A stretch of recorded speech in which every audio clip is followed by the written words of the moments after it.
You're listening to Health Coach Conversations, a podcast where our conversations help health coaches all around the world to level up our businesses and to get more clients.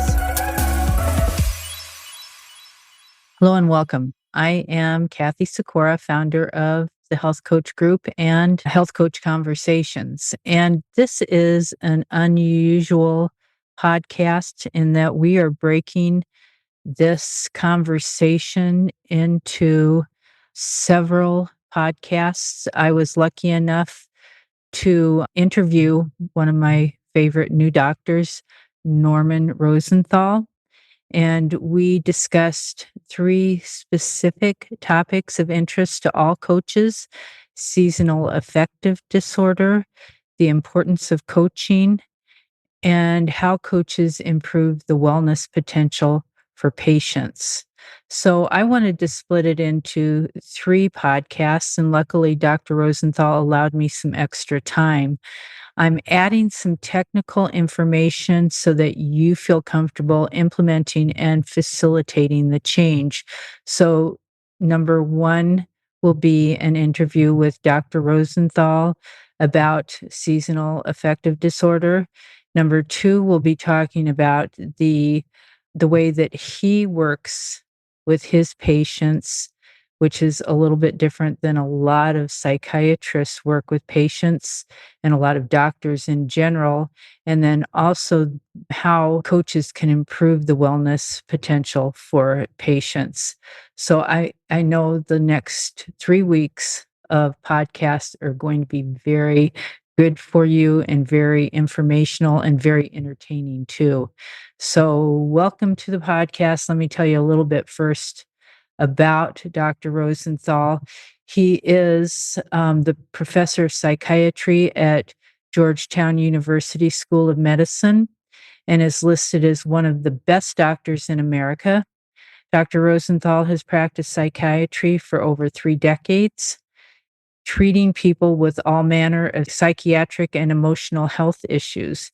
He's also a motivational speaker and a personal and professional coach, working with people from all walks of life, including CEOs, top athletes, and performing artists. Rosenthal was born and raised in South Africa and did his medical training at University of Witwatersrand, where he graduated with high honors. He immigrated to the U.S. and did his psychiatric residency at Columbia in New York City before going to the National Institute of Health in Bethesda, Maryland, where he began his research career in earnest. His first major research contribution was to describe and name seasonal affective disorder, SAD, and to develop light therapy as a treatment for this novel condition. Its milder variant, the winter blues, are now known to affect millions of people worldwide, many of whom have benefited from the light therapy that Dr. Rosenthal pioneered. Dr. Rosenthal is a highly cited researcher who has written over 300 scholarly articles and authored or co-authored 8, and I think it's now 11 popular books. These include Winter Blues, the New York Times bestseller Transcendence, and Los Angeles Times bestseller The Gift of Adversity.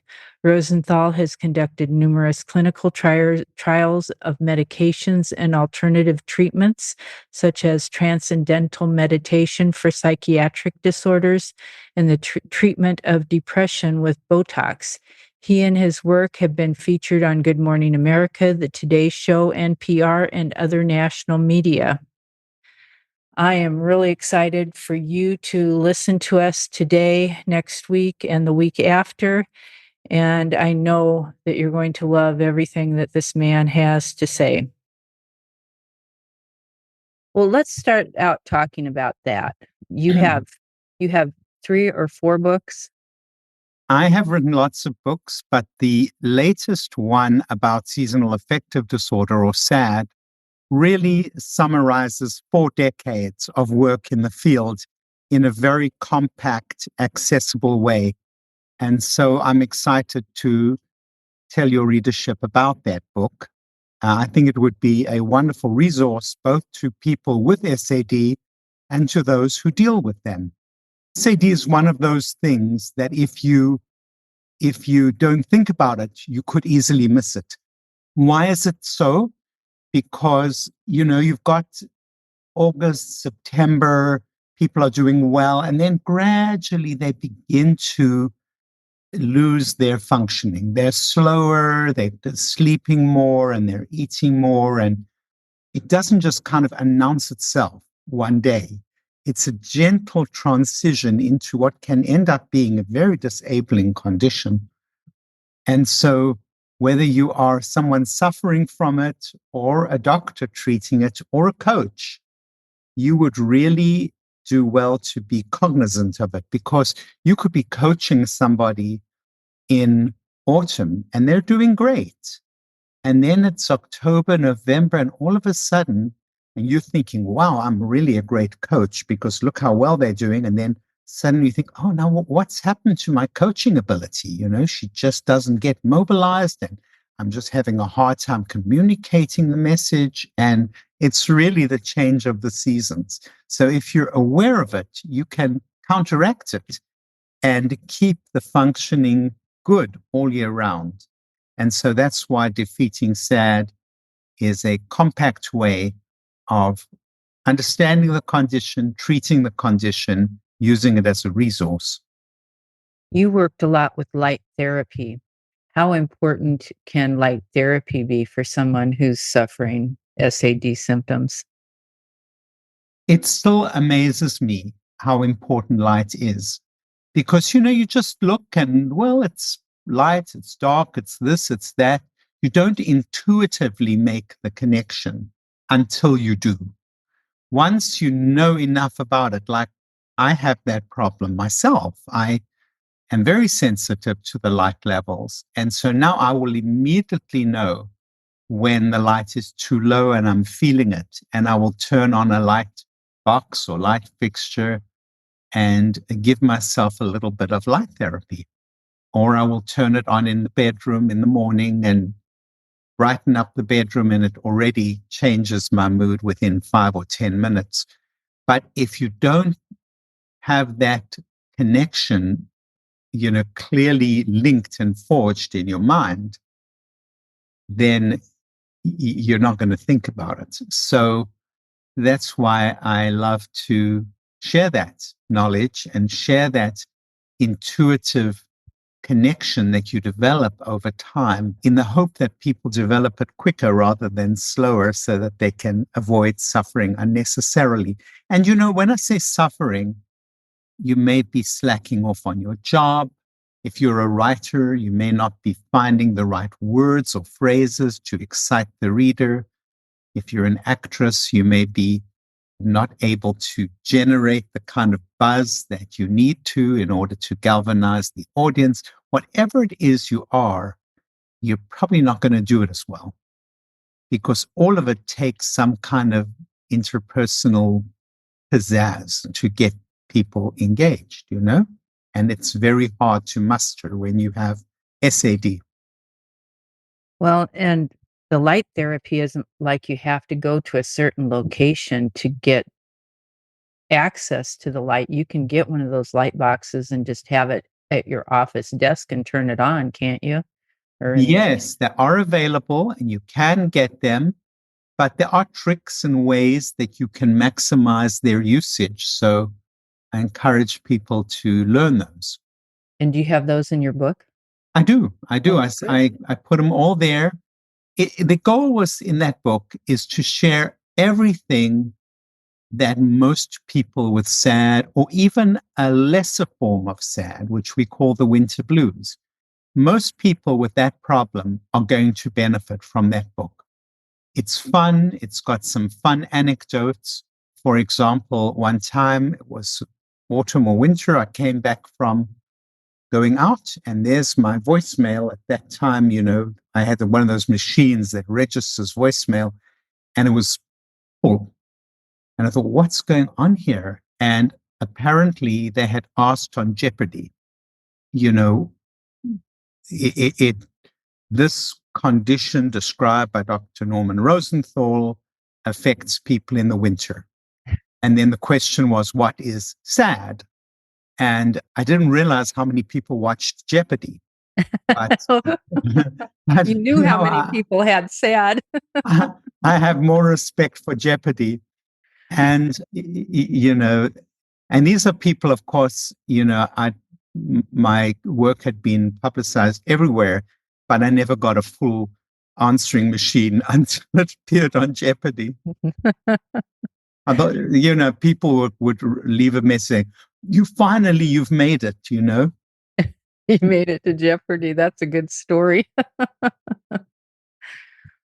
So how important is sleep with SAD? Well, I think the thing about sleep is it's always important. It's always important for everybody all the time. It's one of those key, and what I put there is I've got foundational habits that I put in the book, and sleep is one of them. Mm-hmm. I mean, like many people, I have a hard time getting to bed on time because there's always something new that you want to do. Oh, it's just that other email, or I have to return this, or I have to do that, or gosh, what happened today? What happened, on the trial, and what happened here and there?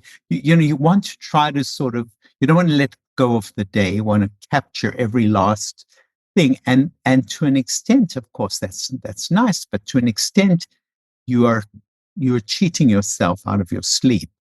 So last night, for example, I didn't do that. I, probably capitulated and got to sleep on time. This morning, I woke up great. And then I've got my Aura ring, which a lot of people have. And all of a sudden, it was in the 90s instead of being in the 80s. And I thought, wow, even the Aura ring knows the difference, So yes, sleep is crucial. And if you think about it, when you've got SAD, you need more sleep. So if you're going to cut down on your sleep and you're already having trouble functioning and feeling good, how are you going to feel when you deprive yourself of this crucial assist, Right. We're definitely going to have a link to your book below Thank the you. podcast, so anybody that listens to this can get access to your book.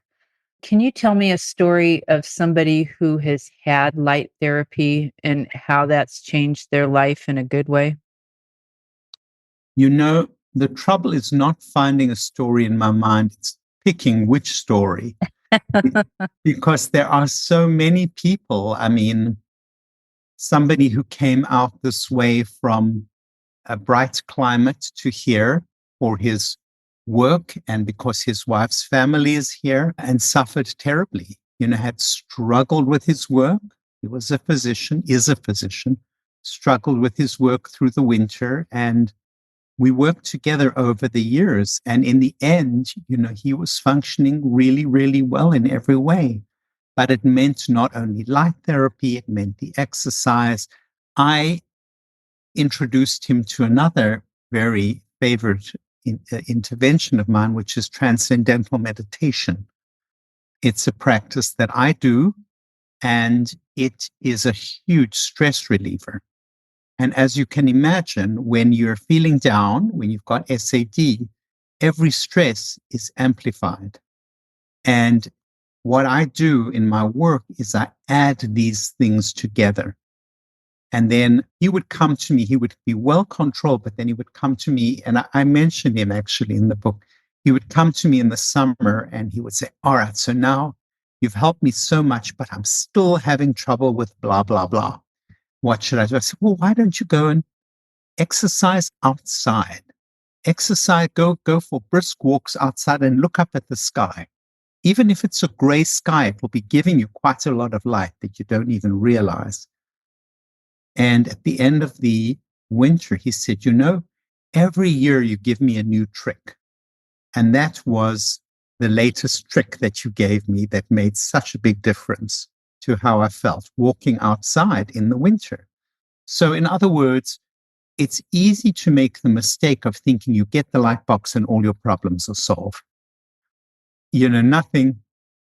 It reminds me of the story. A man goes into a bookstore to get a book to help him with his studies. And he says, will this will this book help me? And the store owner says, look, this book's going to do half the work for you. He says, okay, I'll take 2 copies. And you know, a light box is only going to do some of the work. You're going to have to do the rest of the work yourself. And so he would come in and I would give him various tips. So there are many things that you need to do. As always, it's always that way. You need to exercise. You need to diet, because with part of SAD is carbohydrate craving and gaining weight in the winter. It's hard to take it off in the spring, even when you want to, because you're going to wear those sort of sexy clothes that show your wonderful figure. But if you've been eating all winter long, it's a difficult thing to ask of yourself. So yes, there are many things to do, many aspects of how to master it. And some of them are foundational habits like sleep, which you asked about, or exercise or diet. So these are things that you need to just bear in mind. Thank you so much for being here with me today. I appreciate it. I appreciate the extra time you spent with me. And I know that everybody that listens to this is going to learn a lot and take a lot from each different section. Well, if I may say on my side, it's really been a pleasure talking with you. And I wish you lots of luck with this podcast. And I have enjoyed your openness and interest in so many aspects of things. Thanks for listening to the show. If you liked what you heard, please give us a 5-star rating or review on iTunes.